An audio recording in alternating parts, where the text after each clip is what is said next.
So praise the Lord.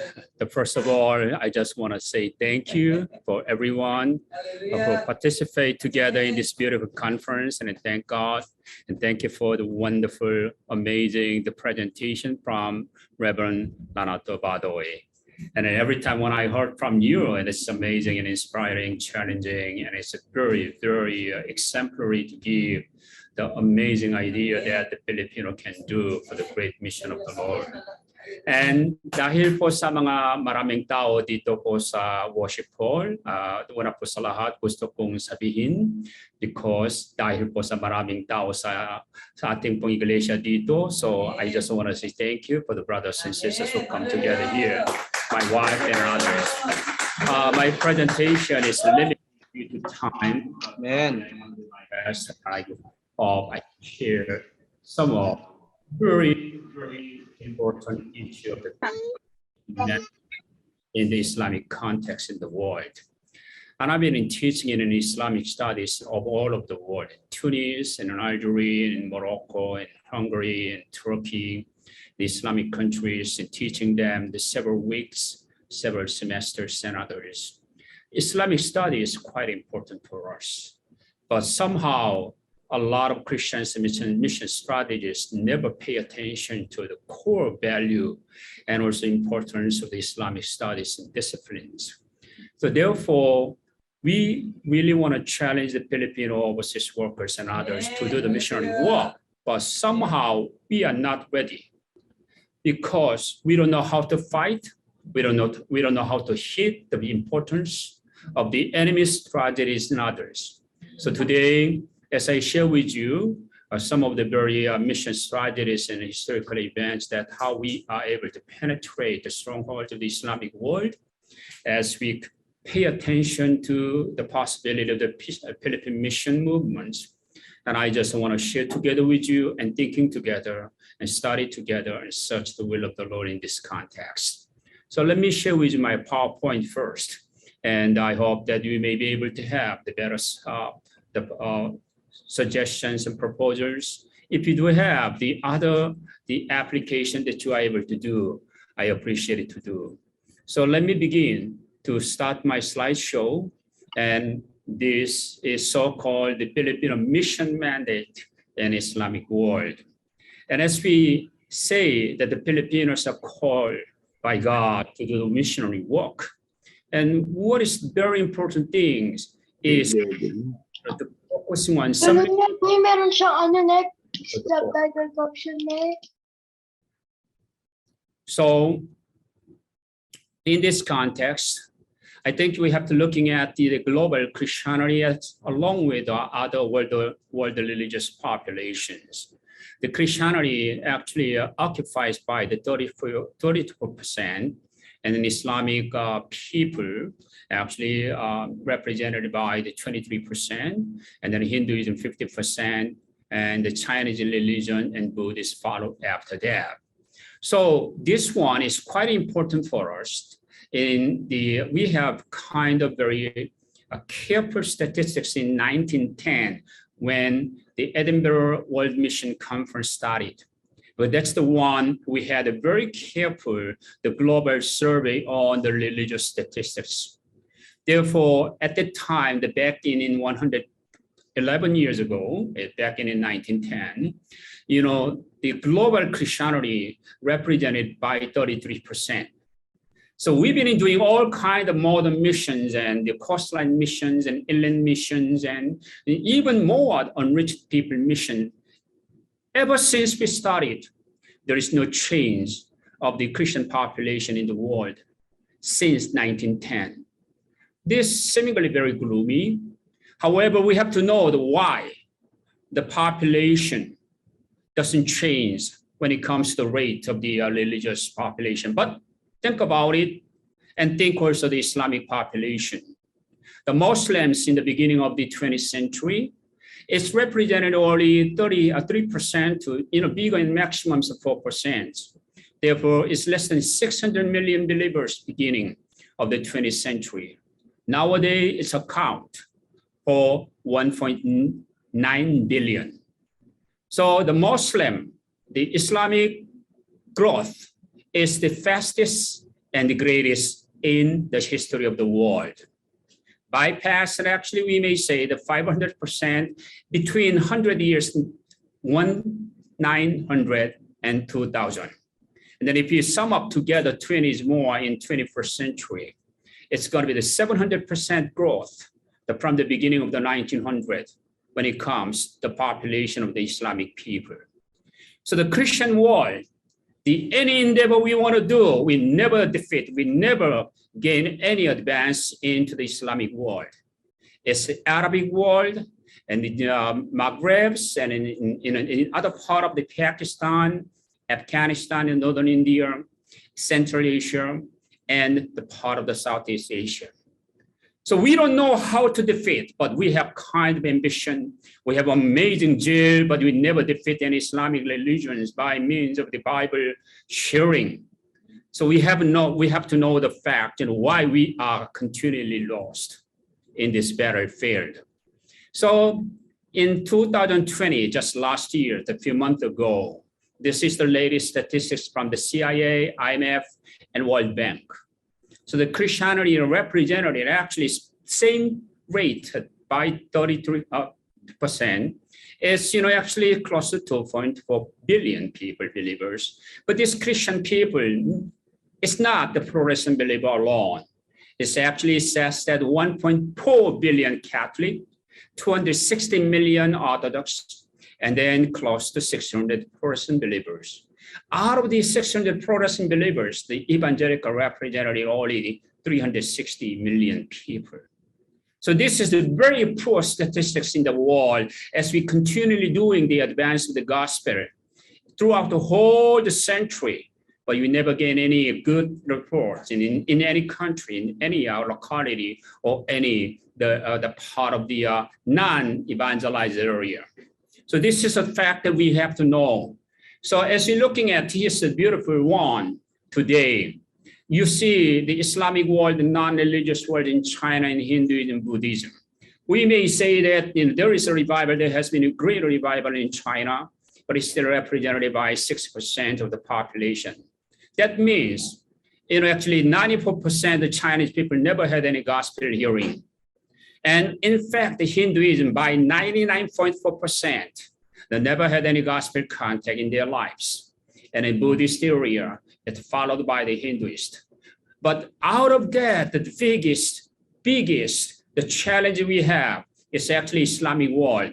If you're looking at here, the Islamic world can be divided into the 8 regions. The first world we call the Arab Leagues. Arab League represented all of the area of the Mediterranean, and also North Sahara, not the Sub-Sahara, and including also the Arabian Peninsula, the some part of the actually the Mediterranean in Tunis and Turkey. Along with it all, we call the Arab Leagues, and Mauritania and Eritrea included in these leagues.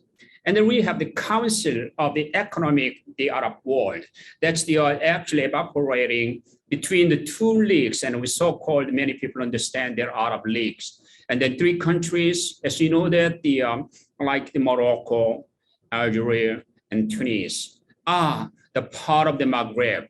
And then you know that the so-called the Council, the Gulf Cooperation Council, it consists of 7 countries, including Saudi Arabia, Bahrain, Kuwait, and Arabia, and Yemen, and others.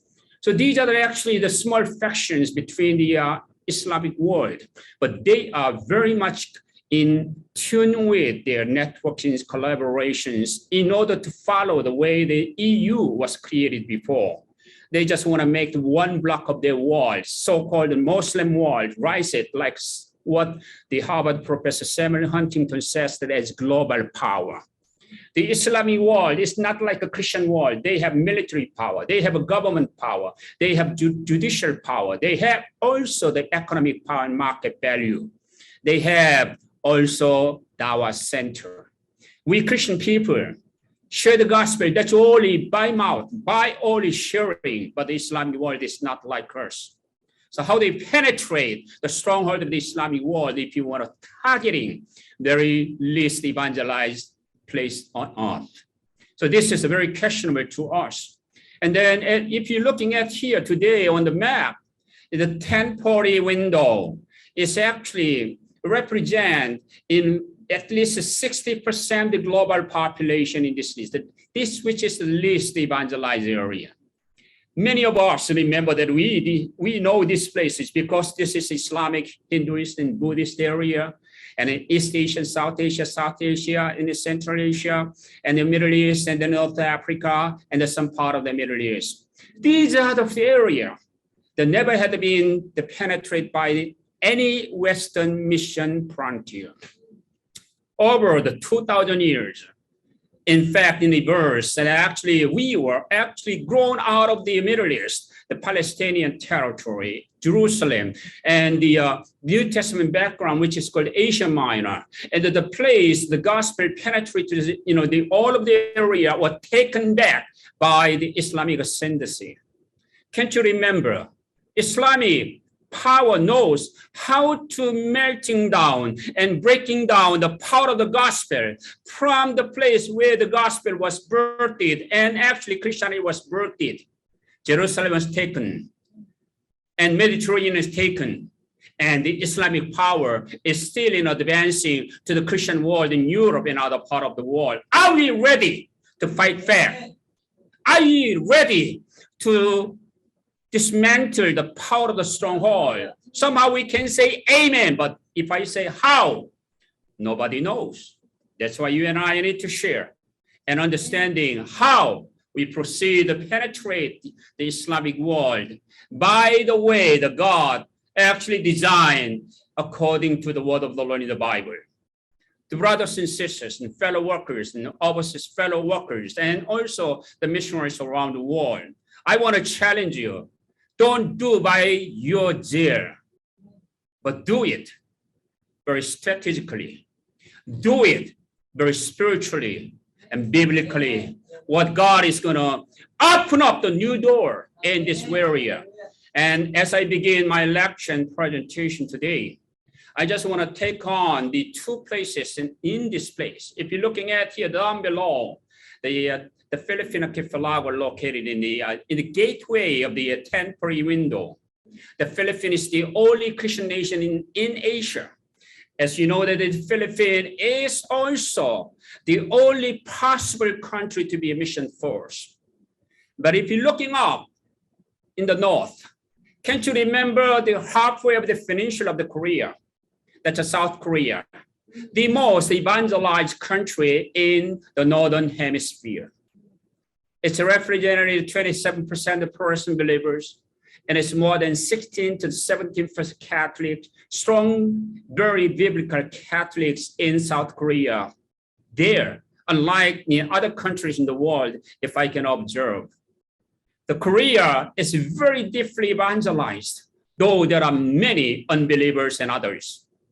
But only in the world, as looking at the 1040 window, two countries can collaborate together. Because it's not China, not Japan, not any countries in the China, not in any South Asian country or others, because only two countries evangelize within the 1040 window, the Philippines and South Korea. Yeah. We need to collaborate together. I just refer to it as twin brothers in the Bible. Amen. Why? We have same mind. The Korean people want to have evangelized the rest part of the world. The Filipino knows the truth in the Bible, and Filipino can do that, and God is ready for use them. And actually twin brothers in the Bible, twin brothers in the mission world, and so-called also co-workers and collaborators in the gospel field, and actually the kingdom field. We can work together if we believe God is mandating us to do this, the last mission commandment.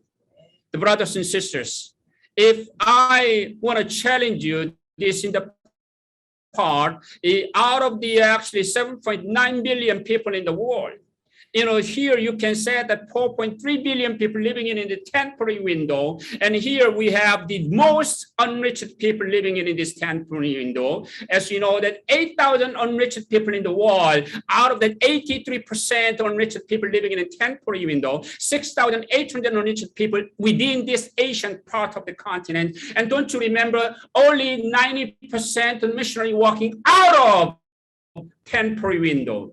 It means that 10% working in temporary window for the unreached people.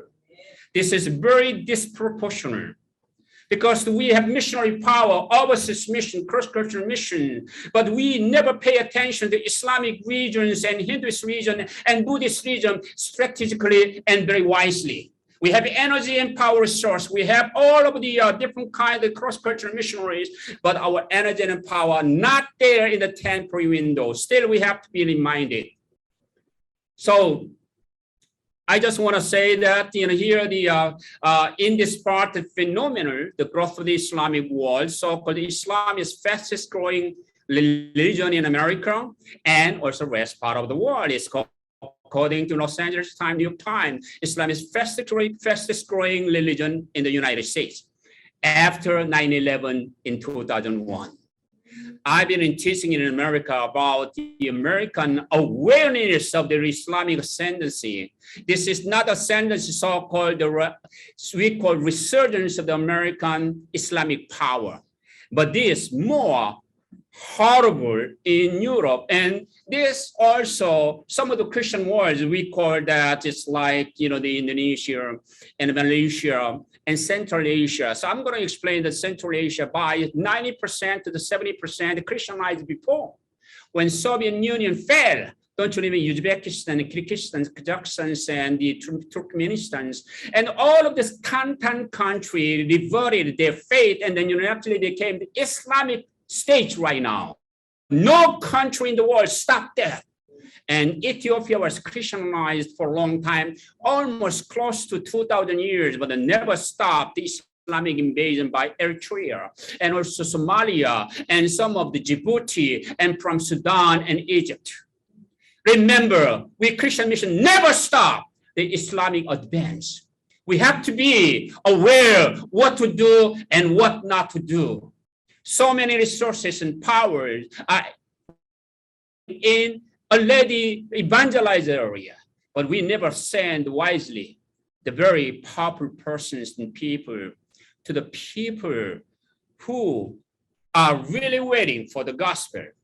So the brothers and sisters in this one, I want to challenge you to thinking again, and according to Pure Forum, that it says that between 2010 to 2050, the greatest and the highest, the rate of the growth of the world of the religious people is not the Christians and others, but Islamic people. Why? The median growth rate will be the 35% of the population, yet the Christian people are not that is below over the median growth rate in the world, but somehow the Islamic people, the Muslims, 73% population growth. So, probably believe 2060, the Islamic people, the Muslim, will overpass the number of all of the Catholic, Orthodox, and Protestant believers in the world. So this is the reality that we can see, although you do, and you do the always individual battlefield, but yet in the global warfare, we've been always losing our ground. So this is one of the very important things that we're looking at the resurgence of the Islamic power in the world. Not only for me, the Professor Samuel Huntington, hundreds and thousands of professors in the world say that Islam is no longer a religion. Islam is a global power. Because we do not have a military. We do not have an airplane. We do not have any kind of warship, but Islam has it. Islam has state level, national level, global level, regional level have power. But we don't have any kind of things to be a counterpart. In this sense, we are so much baby look in comparison to Islam in the world, because Islam looks like a giant now and still getting grow. I just want to give you a lot sign. I just want to give you a warning sign, the Christian missionaries and Christian workers, that pay attention to the right things to do, not about the unbearable, ungodly, unworthy things. The growth and vitality of Islam is very phenomenal, and it became world power, global power. And in the beginning of the 20th century, meaning that in the beginning of the 1900s, only 11 countries installed the Sharia law. But today, how many countries have the Sharia law? Don't you know? Officially, 53 countries got the Sharia law in the constitution, apart from the Christian nations like Nigeria, the Kenya, Uganda. There are more Christians there in the country, but they installed the Sharia law. So I think they expect within 20 years, more than 100 countries will get installments of the Sharia law in their constitution or their federate. Therefore, the Sharia law is actually stopping the Christian missionary coming in. So that's why we have more restricted countries. Not only the Arab League countries and in Central Asia, it's already blockaded, all of the missionary coming in, and then instead they send them out and they just block out and they just repel and expel. Therefore, no missionary are available to coming into the Central Asia, and unless they are businessmen and others. And don't you remember, this Sharia law will be implemented more in global level. So we do not know what to do. We Christian boys become very reduced. Loud boys, shout out what to do for the glory of the Lord. And Islamic power continues to use anti-Western sentiment. And then it has been military tendency. Turkey, Saudi Arabia is the fourth and fifth military power in terms of weaponry. It's not a small country. When they have all of the oil power, they use the military tendency. And they have oil-based wealth and fortune. And folk Islam is growing so much in Central Asia, Northern India, Afghanistan, and Pakistan. And also folk Islam growing so much in Venezuela, and folk Islam growing in Indonesia and some part of the Sulu Archipelago and Mindanao and Malaysia. And Islam has greatest power not to be separated their religion from the state. The greatest power of Islam is the union between the mosque and the state, the nation together with their religion. One instance in Saudi Arabia, they always share the so-called in Christian world tithe. They pay 5% ja'at. The ja'at is not only from the individual of the Arabian people in Saudi Arabia, from the governments and royal family, they paid. The last year they have the more than 1,000, that's going to be $100 billion just coming from the royal family. But apart from others, they pay more. And that's why they are able to produce several hundred universities setting up and several different kinds of dispensary and hospitals and technical universities and colleges were established throughout the world because of their money. Be aware what the Islamic people are doing. They don't have any kind of counterpart of the Christian mission, but they have dawah. But our Christian missionaries never understand what dawah means to us. We never study, we never understanding, though from the Middle East, North Africa, and Asia Minor, and the many Christian world continually tripped by the Islamic tendency. We never start to learn why they are strong. Because Satan is deceiving the spirit of Islam. The Satan is actually formatting the Quran, the Hadith in Sunni, and then more. It's about the system of the judiciary. Brothers and sisters, if you do not understand Islam, and we always think about our small village, but in the whole world, it's collapsing into the power of the satanic deception. And tomorrow I'm going to show you a little bit, but when I was in Europe, I always talk about the beautiful data that suggested by EU and also the Professor Jürgen Nielsen, where I studied in University of Birmingham. And he is the expertise of the Islamic statistics in Europe. And he said that every single statistics is very corrected by the European Union in the Immigration Commission. So you can see that the bundles of the books and resources, it's not my word. And in France, it's from Algeria and Tunis and Morocco. And France, more than 10,000 Muslims than the 1% of Catholic. It's already, it's reversed. And in Germany, it's already 6 to 7 million. And then I think my time is started from the 5 minutes, 10 minutes. So I have to spend a little bit more. So in Europe, actually, there are a way that they were not able to stop the migration. That's why in Sweden, Norway, and in Britain, many people received Islamic migration. Now they turning into Islamic states. London mayor is Muslim. Christ-like cities in Sweden is a Muslim mayor. It's so many things. In the whole world, Islam is still advancing, not only the where the state religion pertain, but also the Christian nation is majority, like Kenya and Ghana and Uganda and Ethiopia and others. It's very dangerous. There is a Christian revival in Indonesia, but there is a problem also by the counterattack the Islamic power. And so this population growth by religion, it says that in 2045 is close to Muslim people and Christian people, including Catholic. But if you go really more, the Islamic believers will actually exceed it more in 2050. And then 2060, it will never gain back the power against Islam. This is not from me, but the Pew Research Center provided.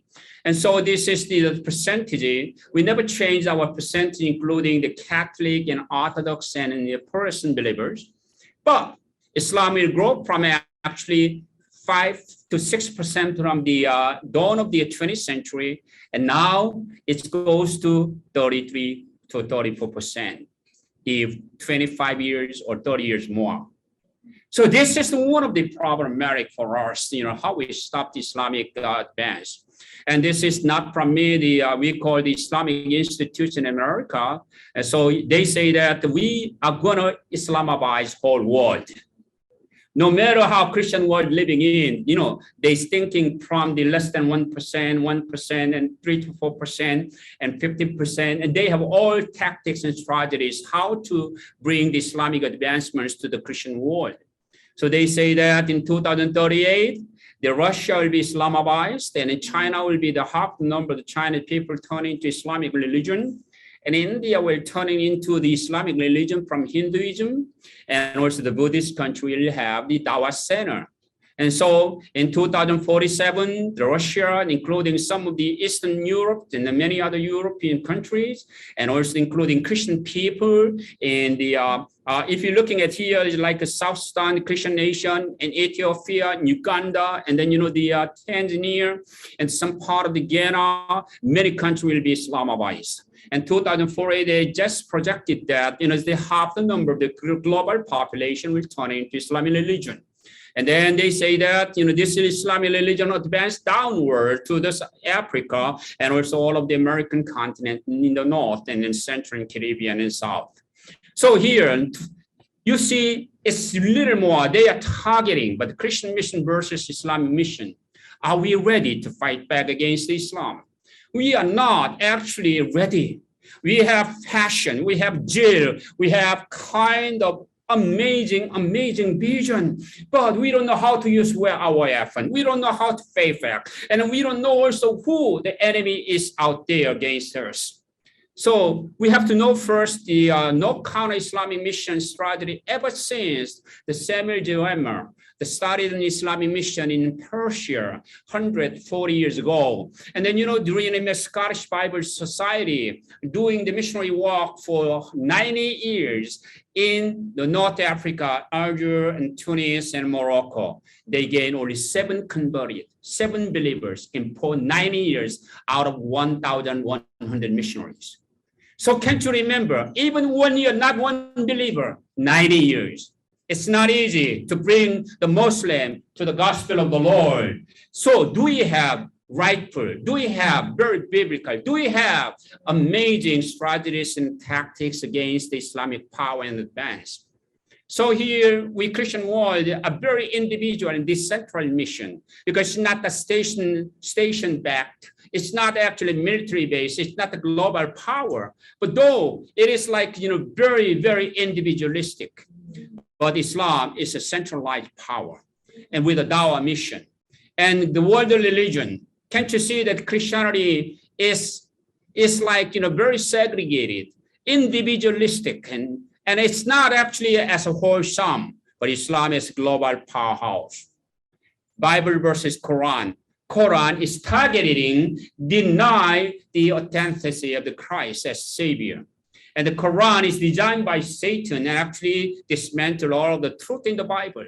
But we know Bible, we don't know Quran. Quran talks about Isa, which is saying Jesus in our Bible. Quran talks about creation. Quran talks about Eden. Quran talks about David. Quran talks about Moses. Quran talks about virgin conception. Quran talks about Jesus walks on the water. But never think Quran is actually deceived by the satanic power. So this one we have to know. And so here, Jesus versus Muhammad, and the early churches, actually Quran, not only Quran, Muhammad is actually called the messenger, but Ummah is imitating the Christian community in the area where Christian believers living in Mecca and Medina. So we are very similar between the three world religions, Judaism, Christianity, Islam, but Islam is very targeting dismantling the Christianity. So so I just want to skip some of the things of the Filipino mission mandate merit. But if if God is calling the Filipino nation to do the amazing missionary work to the area where the gospel is restricted and actually prohibited, we have to have kind of the good things the Filipino people have. Filipino, what the Reverend Nanato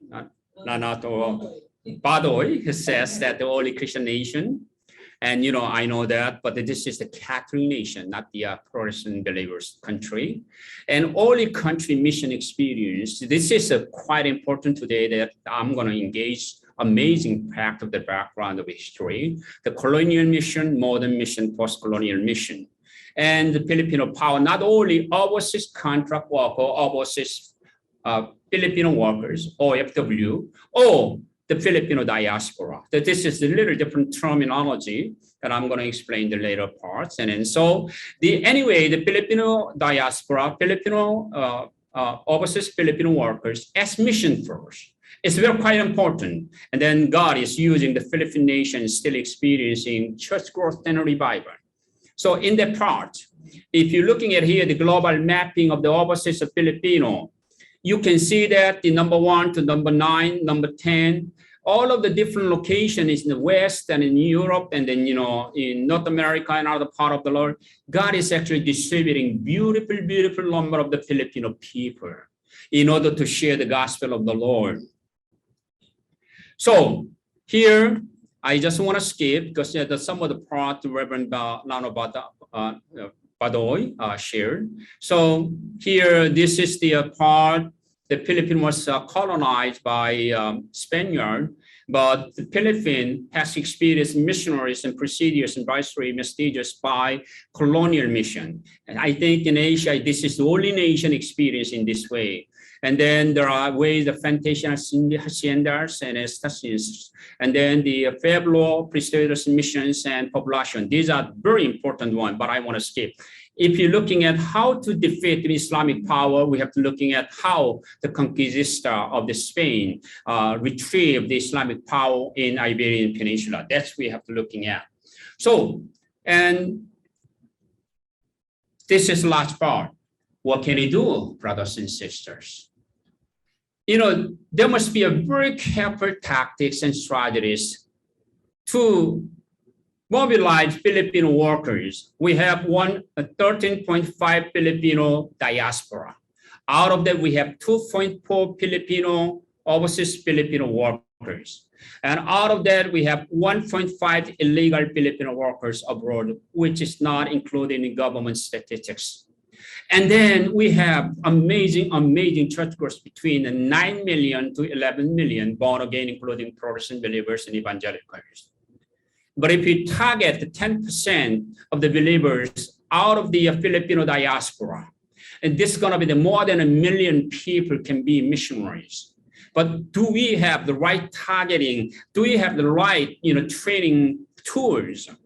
one of the things that I want to make you pay attention to that is to mobilize the overseas Filipino workers and diaspora of the Filipino in the world, not to just me, but having them to be trained. This is one of the most important things. So the many ways we do the Edinburgh World Mission Conference, did it in 1910, and then student volunteer movement for foreign missions by Dwight Lyman Moody was started by 1884 until 1930. But out of that, 1 in 4 missionary was actually mobilized and recruited by the Dwight Moody's movement. I pray that God is going to use Filipino in this country to be missionary. The first step we have to do is to convene the missionary conference, the mission conference. And tomorrow I'm going to share with you the idea how we mobilize and recruit and actually make them train. And the short-term mission training program, we have to apply and give this application to each church, that every single church will be missionary church. And then also we have to have the right for the Islamic mission strategies research center so that every single Filipino can understand what the Islam is and what the enemy uses. And then the mission networks and coalition to be created. The PM3, Reverend Pathos is doing, the Philippine Mission mobilizes movement out of the PMA, the Philippine Mission Association. But I think, not the catchphrase, but in the ground level, the field level, we have to work together through the churches and the fellowships and, all of the denominations working together nationwide. And also we need the information knowledge center so that the correct things, like if you are in Cyprus, if you are in Israel, if you are in the Arab League, you may have proper information so that you will use that information to share the gospel. We need a spiritual formation for the missionary candidates, and we have to train how to evangelize in Saudi Arabia, in Kuwait, in Bahrain, in Arab Emirates, and the different part of the Muslim world, when I am the contact point as nurses and doctors and engineers and domestic workers and whoever you are, God is making you the contact point of the gospel sharing. May the Lord bless you. Thank you so much.